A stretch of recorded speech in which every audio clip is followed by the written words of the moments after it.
Assalamualaikum warahmatullahi wabarakatuh. Sebelumnya perkenalkan nama saya Laila Muzidati Saade dengan nomor NPM 220820101005. Saya berasal dari kelas paralel C, Program Studi Sistem Informasi Fakultas Ilmu Komputer UPN Veteran Jawa Timur. Pada kesempatan kali ini saya akan menjelaskan salah satu metode searching yaitu binary search. Jadi, binary search yaitu salah satu metode pencarian data di mana data harus diurutkan terlebih dahulu. Dengan kata lain, apabila data belum dalam keadaan urut, maka binary search tidak akan dapat dijalankan. Adapun algoritma dari binary search adalah pertama, data diambil dari posisi 1 sampai posisi akhir N, kemudian cari posisi data tengah, dengan rumus posisi awal ditambah posisi akhir dibagi 2, kemudian data yang dicari dibandingkan dengan data yang di tengah. Apakah sama atau lebih kecil atau lebih besar? Jika lebih besar, maka proses pencarian dicari dengan posisi awal adalah posisi tengah ditambah 1. Jika lebih kecil, maka proses pencarian dicari dengan posisi akhir adalah posisi tengah dikurangi 1. Jika data sama, berarti sudah ketemu. Oke, langsung saja kita mempraktikkan algoritma yang sudah tersedia. Oke. Pertama,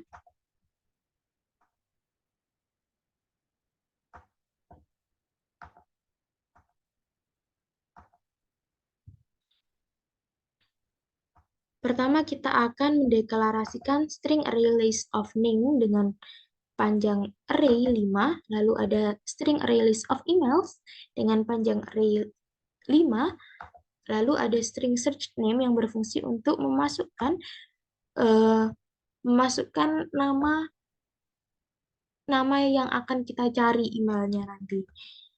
Lalu ada integer email, lalu ada data-data yang sudah tersedia, data-data nama dan email yang sudah tersedia. Lalu di sini kita disuruh untuk menginputkan nama siapa sih yang ingin kita cari, emailnya siapa. Misalkan kita akan mencari emailnya si Brian. Nah, kemudian di sini ada variabel email, di sini berfungsi untuk memunculkan data dari data yang kita dapatkan dari fungsi binary search. Oke, langsung saja kita akan masuk ke fungsi binary search. Di sini pada fungsi ini dibutuhkan string array list of name, lalu ada string search name, lalu ada integer size of array. Nah, di sini kita deklarasikan integer first, data pertama. First sama dengan 0. Nah, di sini data pertamanya 0. Lalu ada integer last. Kita inisiasikan last sama dengan size of array min 1, yang artinya 5 dikurangi 1, sama dengan 4. Muncul 4. Nah, di sini ada integer posisi, dan kita deklarasikan position sama dengan minus 1. Kenapa kita mendeklarasikan minus 1? Karena agar jika data nama yang ingin kita masukkan dan kita cari tidak ada dalam data yang tersedia, maka bisa muncul output not found. Nah, position ini nanti akan berubah jika data yang ingin kita cari ada dalam datanya. Posisinya akan berubah menjadi indeks ini nanti. Oke, di sini juga ada deklarasi boolean found. Found sebagai boolean. Di sini ada found sama dengan false. Di sini ada integer midpoint atau titik tengah, nilai tengah.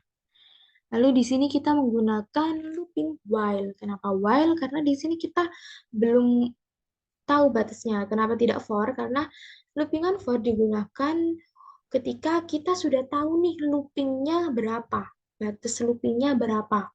Karena di sini kita belum tahu, maka kita akan menggunakan looping while. Nah, looping while ini sendiri akan terus dilakukan sampai dengan data data ditemukan, data yang kita cari ditemukan. Jadi data akan terus looping, terus berulang eh, sampai ketemu data yang kita cari nih posisinya di mana. Lalu di sini ada midpoint sama dengan absolute first plus last per 2. Kenapa kita menggunakan absolute? Karena di sini fungsinya absolute untuk mempositifkan yang nilainya negatif. Data yang bernilai negatif. Jadi kalau dalam matematika nih fungsinya kurang lebih sama dengan nilai mutlak. Oke, selanjutnya kita list of name. Nah, midpoint tadi kan, midpointnya kan sama dengan first plus last per 2. Firstnya 0 ditambah 4 per 2 sama dengan 2. Midpointnya sama dengan 2. Nah, di sini list of name dengan indeks kedua. Nah, di sini Brian. Apakah sama dengan nama yang kita inputkan ini? Nah, kebetulan sama nih. Jadi langsung ketemu. Langsung, maka ini akan bernilai true ke sini. Found sama dengan true. Lalu position sama dengan midpoint. Nah, kan berubah, berganti. Karena datanya udah ketemu. Lalu position ini akan berubah dengan indeks ini, kayak indeks gini.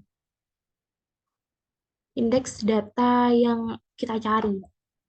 Nah, 2 kan. Ini 2. Nah, lalu kita akan kembali ke main. Nah, di sini. Nah, karena email sama dengan data yang kita dapat tadi kan posisinya sama dengan 2. Lalu emailnya nanti akan muncul 2. Nah, karena email tidak sama dengan -1, maka data maka salah nih, false. Maka akan lari ke sini. Maka akan muncul output search name, nama yang kita cari tadi, si Brian. Email is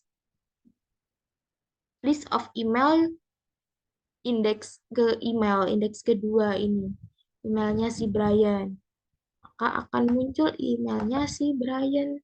Jadi Brian email is my email at youremail.com. Oke, lalu apa jadinya nih jika nama yang ingin kita cari itu nggak ada dalam datanya? Langsung saja kita coba.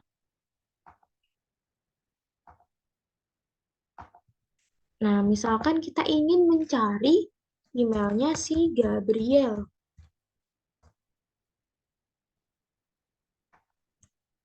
Nah, selanjutnya kita akan masuk ke fungsi binary search. Akan terus looping. Nah, ternyata nggak ada nih.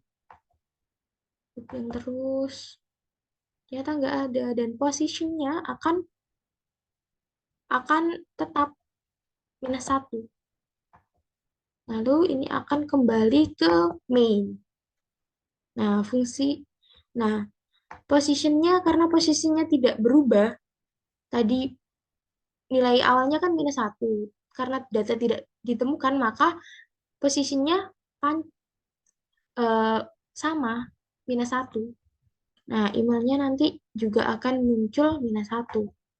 Nah, karena email sama dengan -1 bernilai true, maka output yang dikeluarkan adalah sorry, not found. Karena nama Gabriel tidak ada dalam data yang tersedia. Oke, mungkin cukup sekian penjelasan tentang binary search dari saya. Kurang lebihnya saya mohon maaf yang sebesar-besarnya. Wassalamualaikum warahmatullahi wabarakatuh.